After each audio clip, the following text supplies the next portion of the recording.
नमस्कार, आप देख रहे हैं भारत टाइम्स न्यूज और मैं हूं आपके साथ कंचन। लोक निर्माण विभाग पीडब्ल्यूडी की लापरवाही और ठेकेदार की सुस्त कार्यशैली के चलते 20 माह में बनने वाली अंडा रन चिरई और जामगांव मार्ग की सड़क 60 माह बाद भी अधूरी पड़ी है। ये project ADB Asian development bank के तहत 63.29 करोड़ रुपए की लागत से शुरू हुआ था, जिसका उद्देश्य क्षेत्र के प्रमुख मार्गों का उन्नयन और पुनर्निर्माण करना था। लेकिन आज ये सड़क कई स्थानों पर अधूरी पड़ी है, जिससे ग्रामीणों में गहरा आक्रोश है और आम जनता को भारी परेशानियों का सामना करना पड़ रहा है। ग्राम गोरकापार, सिरसदा और आसपास के अन्य गांवों के लोग रोजमर्रा के जीवन में भारी दिक्कतें झेल रहे हैं। कीचड़ से भरी अधूरी सड़कों पर पैदल चलना भी मुश्किल हो गया है। सड़क पर गड्ढे और कीचड़ के कारण हर रोज दुर्घटनाएं हो रही हैं। स्कूली बच्चों, किसानों और अन्य राहगीरों को इस जर्जर सड़क से गुजरते वक्त हर कदम पर सावधानी बरतनी पड़ती है, क्योंकि ठेकेदार द्वारा निर्माण के लिए सड़कें खोदने के बाद उन्हें वैसे ही छोड़ दिया गया है। बारिश के मौसम में हालात और भी बदतर हो गए हैं, जिससे लोगों की मुश्किलें दिन प्रतिदिन बढ़ रही है। इस प्रोजेक्ट की शुरुआत 30 अगस्त 2019 को की गई थी और इसे 20 माह में पूरा करना था, लेकिन आज 5 साल बीतने के बाद भी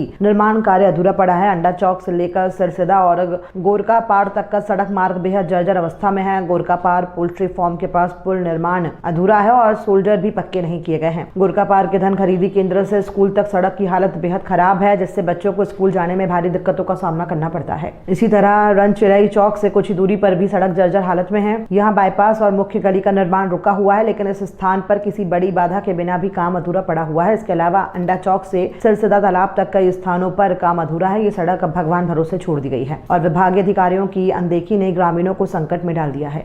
ग्रामीणों ने बताया कि सड़क निर्माण कार्य में देरी से जनजीवन पूरी तरह से अस्त व्यस्त हो गया है। आए दिन होने वाली दुर्घटनाएं और कीचड़ भरी सड़कों पर गिरते लोग अब इस समस्या से थक चुके हैं। शिकायतकर्ता सरपंच अखिलेश मिश्रा, रोहित चंद्राकर, अश्वनी साहू, अमोली पटेल, रमेश चंद्राकर, शशि साहू और ध्रुव सेन ने कहा कि पीडब्ल्यूडी विभाग की अनदेखी के चलते सड़क पर चलना दूभर हो गया है। कई स्थानों पर सड़क खोदकर छोड़ी गई है, जिससे ग्रामीणों की मुश्किलें और बढ़ गई हैं। स्थानीय जनप्रतिनिधि और अधिकारी समस्या पर कोई ध्यान नहीं दे रहे हैं। ग्रामीणों का आरोप है कि संबंधित अधिकारियों और नेता इस समस्या पर मौन साधे हुए हैं। ग्रामीणों ने कहा कि शायद प्रशासन को किसी बड़ी दुर्घटना का इंतजार है। ग्रामीणों को आज भी उम्मीद है कि सड़क निर्माण कार्य पूरा होगा, लेकिन 60 माह की देरी ने उनकी उम्मीदों को भी कमजोर कर दिया है। सरकार और संबंधित विभाग से सड़क की गुणवत्ता और समय पर निर्माण कार्य पूरा करने की मांग की जा रही है। यदि जल्दी कार्रवाई नहीं की गई तो ग्रामीणों के पास आंदोलन करने के अलावा कोई विकल्प नहीं बचेगा।